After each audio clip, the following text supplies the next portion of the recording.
Hello, church. Today's devotional is from Isaiah 51, verse 12. This is God speaking to the nation of Israel, and he speaks directly, and I love these passages in Isaiah. He says, I am he who comforts you. Who are you that you are afraid of man who dies? Of the Son of Man who is made like grass, and have forgotten the Lord your Maker, who stretches out the heavens and laid the foundations of the earth, and you fear continually all the day because of the wrath of the oppressor who sets himself to destroy. This is a fascinating verse. I just want to zoom in again into what God tells the nation of Israel. He says, I am he who comforts you. Okay, so that makes sense. And then he says this interesting phrase. He says, who are you that you are afraid of man who dies? Who are you that you are afraid of man who dies? Let's think about that for a second. What is God assuming behind that phrase? Who are you? It's, sometimes, people will use that phrase, like, who do you think you are to come up to me and to do this, this or that to me, right? Who do you think you are to give me a command, Who do you are to tell me what to do? But God uses this in a different way. He says, who are you that you're afraid of man who dies? And it's fascinating because this phrase of who are you, we use it as a way of rebuking someone of perhaps pride. Someone who thinks they are greater than they really are, right? Who are you to be doing this or that? But the thing that God is rebuking Israel for, being afraid of man who dies, doesn't really seem like a prideful thing. Or is it? You see, looking at the context, the only way to explain this is that God is rebuking the nation of Israel and us if we are afraid of man or anything else in this world.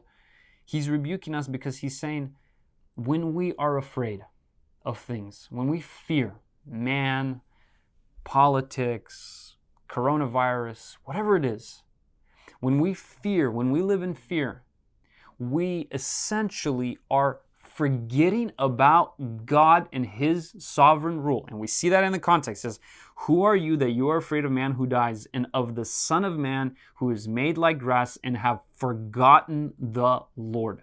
When we fear, what really is happening is we forget God. We forget God's sovereign, powerful rule over our lives. And when we forget about that, we become lifted up in our own pride for a short moment, perhaps, and think, okay, we can do this. I can handle this. I can take care of this. And then as soon as we realize that we are not able to handle, to control, to manipulate the world around us, we begin to fear. That's what fear is. It's a sense of losing control. And we begin to realize that we're losing control, or we never had that control, and so we begin to fear. But the root of all that is pride. It's forgetting God's sovereign rule over us and thinking that we are somehow so great that we need to be in control of all of this. When we think that it's all up to us and we realize we can't handle it, that's pride. And fear and anxiety begins to set in.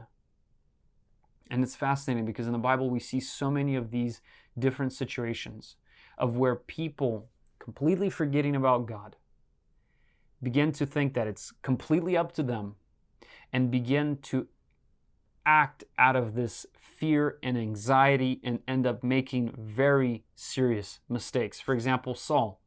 When Samuel told him Saul, the king of Israel, was fighting his enemies, the Philistines, and they were getting ready to fight.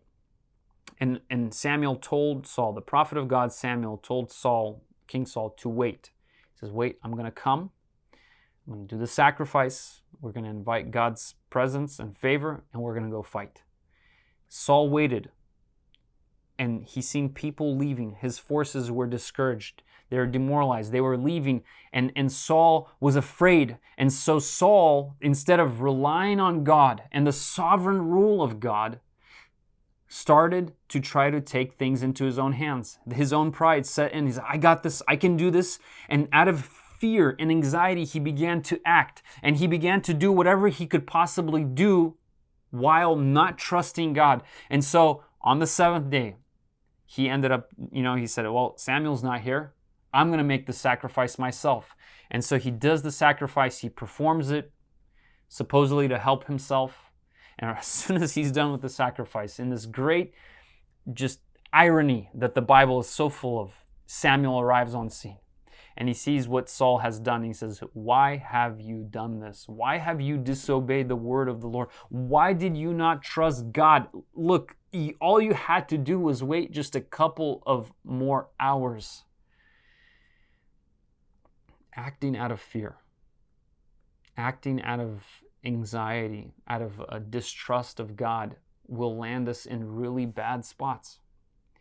And all of that roots, all of that starts with us forgetting the sovereign rule of God over our lives and thinking of ourselves greater than we really are.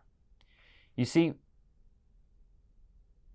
it's okay for there to be problems much more powerful and much bigger than us out in the world, as long as we remember that there is someone who sits above all these problems. Right? It's okay that there are circumstances that are completely beyond our control. It's okay to realize and admit that there are things that can just wipe us out or destroy us in a blink of an eye. We can be totally fine admitting all of these things as long as we remember the one who sits over and above all these things, and he will never allow anything to happen outside of his good, perfect, sovereign will for us. So, church, let us remember the Lord. Let us remember that God is sovereign over every single thing that is happening in this life. And I think that's very important for us to remember, especially in a time like this, with all the turmoil that's happening in our country, in our state, in our families, in everywhere. The world is in turmoil, and yet there is someone who's over and above all of this. And guess what? He has never lost control of the steering wheel. No matter what has happened in 2020, no matter what will happen in 2021 or the years that follow, there is someone who will never lose grip of the steering wheel, and it's not us.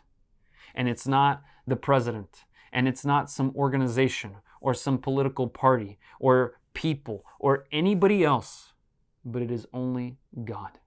So let us remember his sovereign rule, trust in him, have a humble heart that does not need to fear, because he has the steering wheel always. Amen.